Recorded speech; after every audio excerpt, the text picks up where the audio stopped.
Hi everyone. आज है 5 दिसंबर और आज थर्सडे है, निफ्टी की एक्सपायरी है।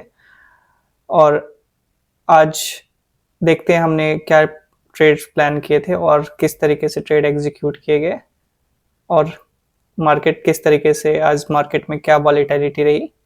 So let's go to the chart and understand the price action. तो अभी ये 1 आवर का टाइम फ्रेम है और यहाँ पे हम देख सकते हैं कि प्राइस ऑलरेडी पहले से बुलिश फॉर्मेशन करता हुआ ऊपर की तरफ आ रहा है और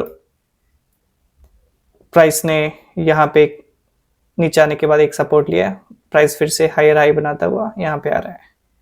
तो एक छोटे टाइम फ्रेम पे अंडरस्टैंड करते हैं कि ये जो मूव अभी आया है, एक सडन मूव जो अराउंड 250 पॉइंट्स का है, वो किस तरीके से आया और हम फुटप्रिंट्स पे देखेंगे कि ये मूव एग्जैक्टली आया कैसे और कौन ट्रैप हुए यहाँ पे।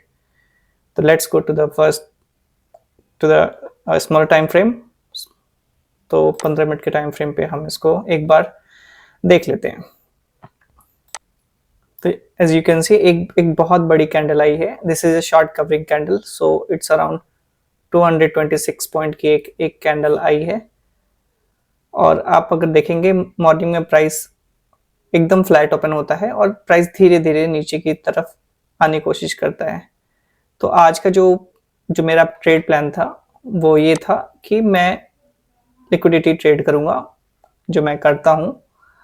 और मेरी एंट्रीज बाय साइड्स थी क्योंकि कल भी मैं इस एरिया पे मैंने बहुत सारे बायर्स के स्टॉप लॉस हंट हुए और यहाँ पे प्राइस सपोर्ट लिया। प्राइस ऊपर की तरफ गया, फिर से नीचे आने की कोशिश की, बट यहाँ पे सस्टेन कर रहा था। तो जो ये जोन है, ये जोन अच्छा जोन है जहाँ पे लिक्विडिटी होगी। तो जो जो यहाँ पे बायर्स होंगे और जो ये बड़े कैंडल का जो बड़ा प्लेयर, जो भी बड़ा बायर होगा, उसके भी स्टॉप लॉसेस आइदर यहाँ पे होंगे और यहाँ पे होंगे। तो जो मेरा प्लान ऑफ एक्शन था वो ये था कि लेट्स अंडरस्टैंड कि क्या क्या था। ये मैंने ऑलरेडी सुबह ड्रॉ करके रखा हुआ था ये चीजें, और ये देखते हैं ये हमारे इक्वल लोज है। इक्वल लोज का मतलब होता है कि सेम लोज, और same lows have the tendency कि यहाँ पे लिक्विडिटी होती है। तो एक लिक्विडिटी यहाँ पे थी और दूसरी लिक्विडिटी इस बड़े कैंडल के नीचे जिन लोगों ने यहाँ पे बाय किया होगा। तो अब छोटे टाइम फ्रेम पे आ जाते हैं, 5 मिनट के टाइम फ्रेम पे, और क्या देखते हैं क्या होता है। आप देखेंगे कि ये जो टाइम फ्रेम है, जो 5 मिनट्स का टाइम फ्रेम है, एक अच्छा प्राइस एक्शन बनाता हुआ मार्केट धीरे धीरे ऊपर की तरफ जा रहा है। प्राइस नीचे आने की कोशिश की, फिर भी सस्टेन कर रहा है और यहाँ पे एक लिक्विडिटी बनाता है। जो पहली एंट्री, जो मेरी प्लान एंट्री थी, वो अराउंड इस कैंडल के नीचे थी। जब इस इक्वल लो के नीचे जब आई तो यहाँ पे मुझे कुछ एब्जॉर्प्शन दिखे फुटप्रिंट्स पे। तो एक बार फुटप्रिंट्स देख लेते हैं कि जो एंट्री की उसका रीजन क्या था। तो ये कैंडल यहाँ पे मुझे दिख रही है जो लिक्विडिटी के लिए आई। एक बड़ी कैंडल आई यहाँ पे। अगर मैं यहाँ जाऊं तो ये देखूं तो ये बड़ी जो कैंडल आई 5 मिनट्स की, इसके बाद इसने लिक्विडिटी हंट किया होगा। जो यहाँ पे लिक्विडिटी होगी ये 37,000 और यहाँ पे एग्जॉशन दिखा मुझे। और तो यहाँ पे मैंने एक अपना, ये काफी सारे एग्रेसिव सेलर्स यहाँ पे आए, 14,000, 18,000, 12,000 और ये 37,000, ये एग्रेसिव सेलर आए, बट प्राइस सस्टेन करता है यहाँ पे। तो मैंने यहाँ पे एक एंट्री प्लान की। प्राइस थोड़ा सा ऊपर जाता है बट यहाँ पे अगेन सेलर मिल जाते हैं, 13,000 जो भी पैसिव सेलर होते हैं उसको ग्रैब करते हैं और प्राइस नीचे की तरफ आने की कोशिश करता है। और मेरा यहाँ पे फिर आगे जाके एक स्टॉप लॉस हिट हो जाता है।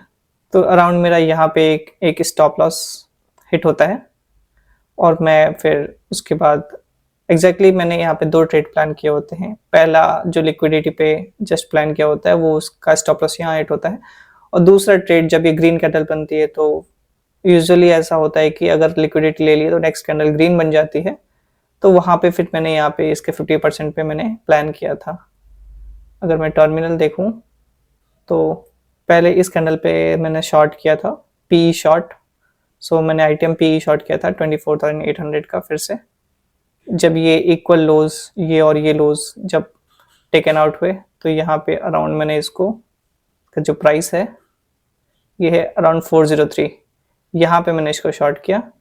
बट ये नेक्स्ट कैंडल में ये मैं उम्मीद कर रहा था कि प्राइस यहाँ से रिवर्स हो जाएगा, बट यहाँ पे नेक्स्ट कैंडल में ये अराउंड जो मेरा 20 पॉइंट कैसल होता है 424 पे ये एग्जीक्यूट हो गया। जब ये ग्रीन कैंडल बनी तो फिर से मैंने उसके 50% के यहाँ पे जो ग्रीन कैंडल बनी, ये जो ग्रीन कैंडल बनी, यहाँ पे मैंने एक और बाय ऑर्डर जो भी पी शॉर्ट किया कि मेरा इंटेंशन थे कि ये लिक्विडिटी लेने के बाद प्राइस ऊपर की तरफ जा सकता है।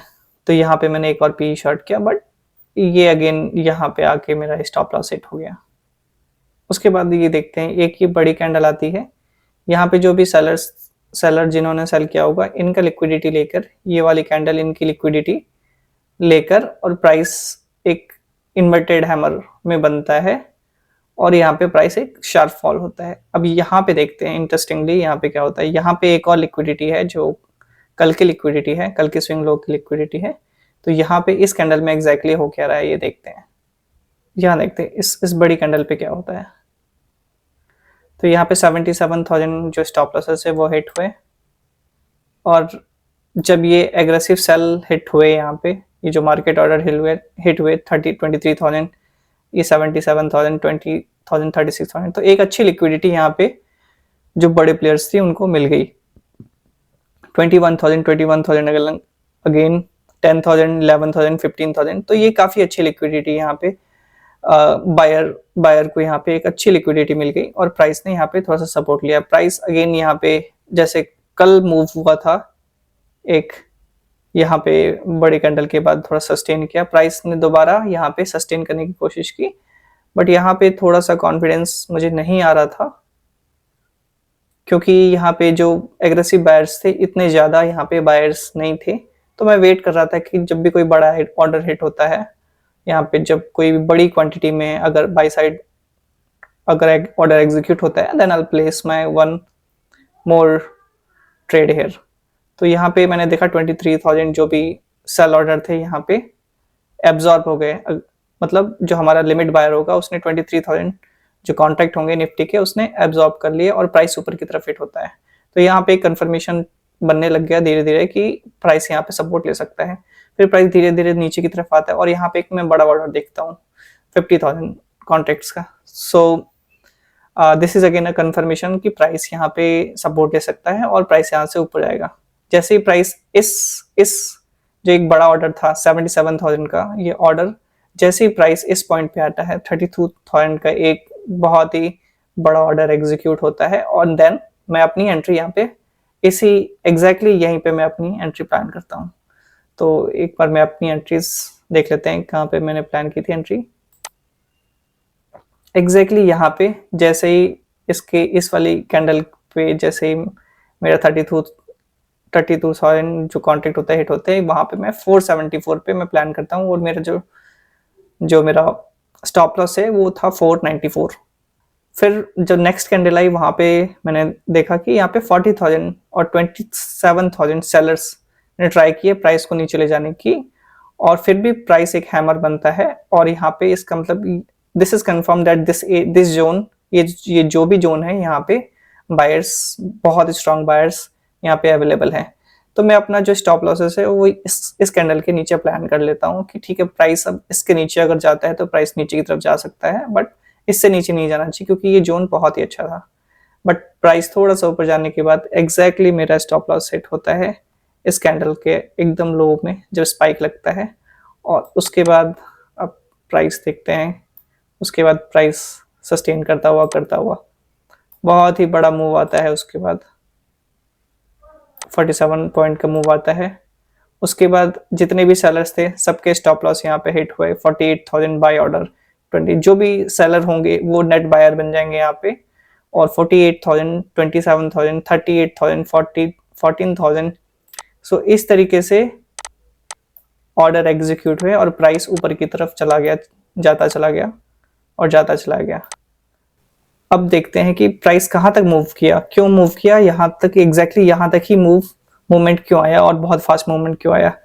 तो जो सेलर इस पॉइंट पे सेल करके बैठे होंगे यहाँ पे ये स्विंग हाई क्रॉस करता है। यहाँ पे जितने भी सेलर्स होते हैं सबके जो स्टॉप लॉसेस होते हैं वो एग्जीक्यूट होते हैं और एक शार्प मूव आता है, और यहाँ पे जितने सेलर्स होंगे उनके ऑर्डर्स एग्जीक्यूट होंगे, फिर यहाँ पे जितने सेलर्स होंगे उनके ऑर्डर एग्जीक्यूट होंगे, और सेलर्स जो यहाँ पे भी होंगे जो एल्गोरिदम्स होते हैं उनके भी ऑर्डर्स यहाँ पे जो एग्जीक्यूट हुए। इस वजह से शार्प सेलिंग यहाँ तक आई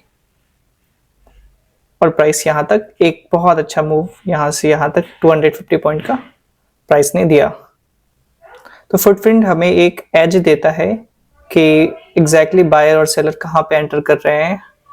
हमारे बायस के साथ, अगर जो भी हमारा बायस है उसके साथ फुटप्रिंट्स और जो ऑर्डर फ्लो भी कहते हैं उसे, वो हमें कंफर्मेशन देता है, शॉर्ट ऑफ कंफर्मेशन देता है कि हमारी जो ट्रेड की प्रोबेबिलिटी है वो कितनी ज़्यादा है, और हम एक कॉन्फिडेंस के साथ वहाँ पे अपने पोजीशंस को बना सकते हैं और इस तरीके के जो भी बड़े मूव्स आते हैं उसको कैप्चर भी कर सकते हैं, और जो भी अगर स्पाइक्स आते हैं, जो भी बड़े स्पाइक्स जो आपके अगेंस्ट में आते हैं, उसमें भी आपको मदद करता है कि कहाँ पे एग्जैक्टली प्राइस वीक हो रहा है, कहाँ पे प्राइस स्ट्रांग हो रहे हैं। इस तरीके की चीज़ों को एनालाइज करने में ऑर्डर्स के थ्रू हमें काफ़ी मदद करता है फुटप्रिंट्स। तो अगर आप इंटरेस्टेड हैं तो you can comment on the comment. I try कि मैं और भी अच्छे से डिटेल्ड वे में इसको समझाने की कोशिश करूं, और आने वाले वीडियोस में मैं फुटप्रिंट्स के ऊपर एक डेडिकेटेड वीडियो बनाने की कोशिश करूंगा। और आप चाहते हैं कि बहुत ही लेमन लैंग्वेज में मैं फुटप्रिंट्स को समझाऊं, बिकॉज इन यूट्यूब बहुत सारे चैनल्स हैं जहाँ पे फुटप्रिंट्स के डेटा अवेलेबल हैं और वो सिखाते भी हैं, बट वो ओवर कॉम्प्लिकेट कर देते हैं और चीज़ों को समझना उतना आसान नहीं रह जाता है। So let's not try to over complicate it. Order flow बिल्कुल सिंपल है, सिंपल एक बाय ऑर्डर और सेल ऑर्डर है। वहाँ पे बस बायर्स और सेलर्स की तो साइकोलॉजी क्या है इस चीज को हम समझने की कोशिश करते हैं, और उसके बेसिस पे जो भी हमारा बायस होता है और एग्जैक्टली सपोर्ट और रेजिस्टेंस क्यों बनता है, कैसे बनता है, इसको जस्टिफाई करने के लिए हम ऑर्डर फ्लो देखते हैं। बिकॉज बड़े प्लेयर्स जो भी होते हैं वो हमारी तरह सपोर्ट एंड रेजिस्टेंस ड्रॉ करके नहीं रखते हैं, वो उन्हें लिक्विडिटी चाहिए होती है सपोर्ट और रेजिस्टेंस क्रिएट करने के लिए। अगर उन्हें अच्छी लिक्विडिटी, बाइंग एरिया में अगर अच्छी लिक्विडिटी बन गई तो they will create a support, और हम लोग यूजुअली कैंडल्स बनने का वेट करेंगे, हम यहाँ पे एंट्रीज लेंगे, तो हमारा जो स्टॉप लॉस है वो काफी बड़ा हो जाएगा। सो अगर स्मॉलर स्टॉप लॉस में अगर हम एंट्री लेना चाहते हैं तो ऑर्डर फ्लो हमें काफी मदद करता है बड़े प्लेयर्स के साथ अलाइन होने में और बड़े प्लेयर्स के साथ अपनी एंट्रीज बनाने में। So guys, this was all for today. और अगर आपको इस वीडियो से थोड़ी सी भी वैल्यू अगर मिली होगी तो support the channel, subscribe the channel and like the video, और शेयर भी कर सकते हैं आप अपने फ्रेंड्स के साथ। और आने वाले वीडियोस में मैं ट्राई करूंगा कि एक डेडिकेटेड वीडियोस कैंडलस्टिक और फुटप्रिंट्स के ऊपर बनाऊं, कि फुटप्रिंट के अगेंस्ट में कैंडलस्टिक्स हम जो भी हम देखते हैं कैंडलस्टिक, उसके अंदर एग्जैक्टली क्या बाइंग सेलिंग चल रही है और उस कैंडलस्टिक्स में क्या साइकोलॉजी है। तो कैंडलस्टिक भी अच्छी चीज है, बट फुटप्रिंट्स आपको एक ओवरव्यू देता है कि प्राइस एग्जैक्टली कहाँ की तरफ मूव करने वाला है। So guys, stay tune. Thanks for today. Bye.